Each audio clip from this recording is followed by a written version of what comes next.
Hello, everyone.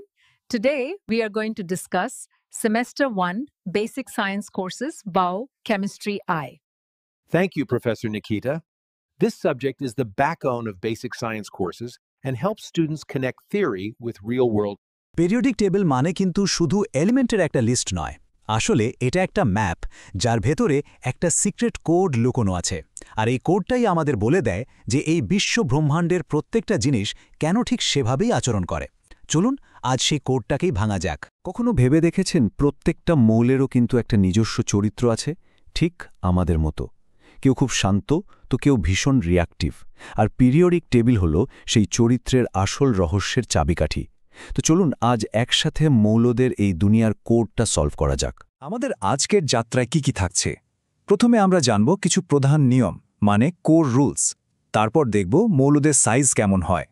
এরপর আসবে তাদের ইলেকট্রন দেওয়া নেওয়ার মজার খেলা, আর সেখান থেকে দেখব কিভাবে পরমাণু থেকে অণু তৈরি হয়। আর সব শেষে বুঝব এই কোডটা জানাটা আসলে কতটা জরুরি। তো কোডটা বুঝতে হলে আমাদের একদম গোড়া থেকে শুরু করতে হবে, মানে পরমাণুর একেবারে ভেতরে ঢুকে পড়তে হবে। ইলেকট্রনদের যে নিয়মগুলো কন্ট্রোল করে সেগুলোই হলো আমাদের প্রথম ক্লু। বেশ, আমাদের প্রথম আর সবচেয়ে জরুরি নিয়মটার নাম হলো কার্যকরী নিউক্লিয় আধান। নামটা একটু কঠিন শোনালেও ব্যাপারটা খুব সোজা। মানে নিউক্লিয়াস তার বাইরের ইলেকট্রনকে কতটা জোরে টানছে। কিন্তু দাঁড়ান, এই টানের মধ্যে একটা ছোট্ট টুইস্ট আছে। ব্যাপারটা বুঝতে একটা সহজ উদাহরণ দিই। ধরুন নিউক্লিয়াসটা একটা বিরাট শক্তিশালী চুম্বক, আর একদম বাইরের ইলেকট্রনটা হলো একটা ছোট্ট লোহার পিন। এবার যদি আপনি চুম্বক আর পিনের মাঝে কয়েকটা কাগজ রেখে দেন, কি হবে? চুম্বকের টানটা কমে যাবে, তাই না? পরমাণুর ভেতরেও ঠিক এটাই হয়। এই মাঝের কাগজগুলোই হলো ভেতরের ইলেকট্রন, আর এই এফেক্টটাকেই আমরা বলি শিল্ডিং এফেক্ট। দেখুন, ভেতরের ইলেকট্রনগুলো একটা পর্দার মতো কাজ করছে। এই শিল্ডিং বা আড়াল করার জন্যই বাইরের ইলেকট্রনটা নিউক্লিয়াসের পুরো টানটা কিন্তু পায় না। আর এই একটুখানি কমজোরি টান, বিশ্বাস করুন, এটাই একটা পরমাণুর চরিত্রে সবকিছু ওলটপালট করে দেয়। এখন আর একটা মজার ব্যাপার আছে। সব অরবিটাল কিন্তু নিউক্লিয়াসের টানটা সমানভাবে ফিল করে না। এস অরবিটাল হল নিউক্লিয়াসের সবথেকে কাছের বন্ধু, তাই ওর ওপর টানও সবচেয়ে বেশি। এটা মনে রাখার জন্য একটা ছোট্ট ট্রিক আছে। Students prefer doing fun work, মানে এস, তারপর পি, তারপর ডি, আর শেষে এফ। তো মূল কথা হলো যে যত কাছে তার উপর টান তত বেশি, আর তার শক্তি তত কম। আচ্ছা, এবার একটা প্রশ্ন ভাবুন তো, কেন এস অরবিটালের ইলেকট্রনগুলো পি অরবিটালের থেকে বেশি নিউক্লিয় আকর্ষণের অনুভব করে? বেশ, আমরা তাহলে মূল নিয়মটা বুঝে গেলাম। এবার এই কোডটা ব্যবহার করে আমরা প্রথম যে রহস্যের সমাধান করব সেটা হলো মৌলদের আকার, মানে কোনটা কত বড় বা ছোট। পরমাণুর সাইজ মাপার জন্য আমরা যেটা ব্যবহার করি তার নাম হলো পারমাণবিক ব্যাসার্ধ বা অ্যাটমিক রেডিয়াস। খুব সহজভাবে বললে এটা হলো নিউক্লিয়াস থেকে তার একদম বাইরের ইলেকট্রনের ঘরের গড় দূরত্ব।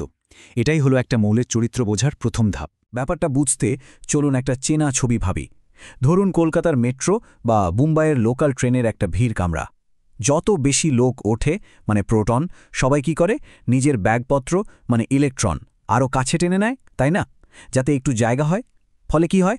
পুরো কামরাটা বা পরমাণুটা একটু গুটিয়ে যায়, ছোট হয়ে যায়। ঠিক এই কারণেই পিরিয়ডিক টেবিলের বাঁ দিক থেকে ডান দিকে গেলে অ্যাটমের সাইজ ছোট হতে থাকে। তাহলে আকারের দুটো ট্রেন্ড পরিষ্কার।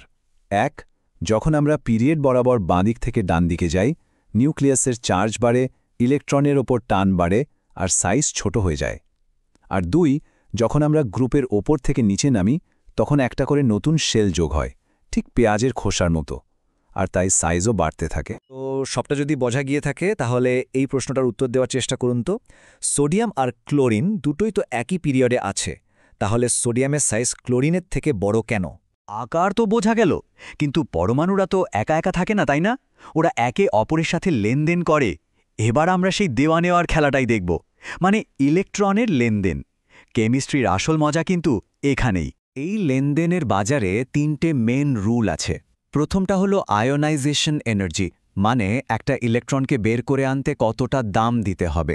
দ্বিতীয়টা হলো ইলেকট্রন অ্যাফিনিটি, মানে একটা ইলেকট্রন যোগ করলে কি রিওয়ার্ড পাওয়া যাবে। আর 3 নম্বর হলো ইলেকট্রোনেগেটিভিটি, মানে পার্টনারশিপে থাকা ইলেকট্রনকে নিজের দিকে টানার পাওয়ার কার কত বেশি। এবার আসি একটা দারুণ কনসেপ্টে, HSAB প্রিন্সিপাল। এটাকে বলতে পারেন কেমিক্যাল ঘটকালি। এর একটাই মূলমন্ত্র, হার্ডের পছন্দ হার্ড আর সফটের পছন্দ সফট। মানে হার্ড অ্যাসিড সবসময় হার্ড বেসের সাথে জুড়তে চায় আর সফট অ্যাসিড চায় সফট বেসকে। এটা জানলে কিন্তু অনেক রিয়াকশন আগে থেকেই বলে দেওয়া যায়। তাহলে আগের আইডিয়াটা কাজে লাগিয়ে বলুন তো, কার থেকে ইলেকট্রন বের করতে বেশি এনার্জি লাগবে, ফ্লোরিন নাকি লিথিয়াম? এতক্ষণ তো আমরা পরমাণুদের আলাদা আলাদা করে বুঝলাম। এবার দেখব ওরা যখন একসাথে মিলেমিশে অণু তৈরি করে তখন কি হয়, মানে কিভাবে এই সব নিয়মগুলো মিলে আমাদের চারপাশের দুনিয়াটা তৈরি করে। পরমাণু থেকে যখন অণু তৈরি হয় তখন কয়েকটা নতুন টার্ম আসে। যেমন অণুর মধ্যে একটা অ্যাটমের চার্জকে আমরা বলি অক্সিডেশন স্টেট। একটা সেন্ট্রাল অ্যাটমের কটা প্রতিবেশী আছে সেটাকে বলি কোঅর্ডিনেশন নাম্বার। আর এই সব মিলেই তৈরি হয় অণুর ফাইনাল 3D শেপ, মানে মলিকুলার জিওমেট্রি। আর এখানে একটা খুব ইন্টারেস্টিং ব্যাপার আছে। দেখুন, দুটো ক্ষেত্রেই কোঅর্ডিনেশন নাম্বার কিন্তু 4, মানে 4 জন প্রতিবেশী। কিন্তু তাদের শেপ দেখুন একদম আলাদা, একটা টেট্রাহিড্রাল আর একটা স্কোয়ার প্ল্যানার। তার মানে শুধু প্রতিবেশীর সংখ্যাটা জানলেই হবে না, তারা কিভাবে সাজানো আছে সেটাও কিন্তু ভীষণ জরুরি। এই যে অণুর আলাদা আলাদা শেপ, এটা আমাদের একটা খুব জরুরি প্রশ্নের সামনে এনে দাঁড় করায়। একটা অণুর এই 3D শেপ তার ধর্মকে, তার কাজকে কিভাবে কন্ট্রোল করে। তো আমরা কোডটা প্রায় ডিকোড করেই ফেলেছি, কিন্তু আসল প্রশ্নটা হলো সো হোয়াট? এই সব জেনে আমাদের কি হবে? এই নিয়মগুলো বোঝাটা কেন এত ইম্পর্ট্যান্ট? চলুন এক নজরে পুরো কোডটা রিভিশন করে নিই। প্রথমত, নিউক্লিয়ার চার্জ আর অরবিটালের মতো কিছু বেসিক নিয়মই পরমাণুর ব্যবহার ঠিক করে। দ্বিতীয়ত, পিরিয়ডিক টেবিলে মোলের অ্যাড্রেস দেখেই তার সাইজ বলে দেওয়া যায়। তৃতীয়ত, তার চরিত্র মানে এনার্জি অ্যাফিনিটি বলে দেয় সে কতটা রিঅ্যাক্টিভ হবে। আর সবশেষে এই সব নিয়ম মিলেই আমাদের চারপাশের অণু আর এই গোটা জগৎটা তৈরি হয়েছে। আসলে কি জানেন, এই কোডটা হলো ভবিষ্যতের টেকনোলজির ভাষা।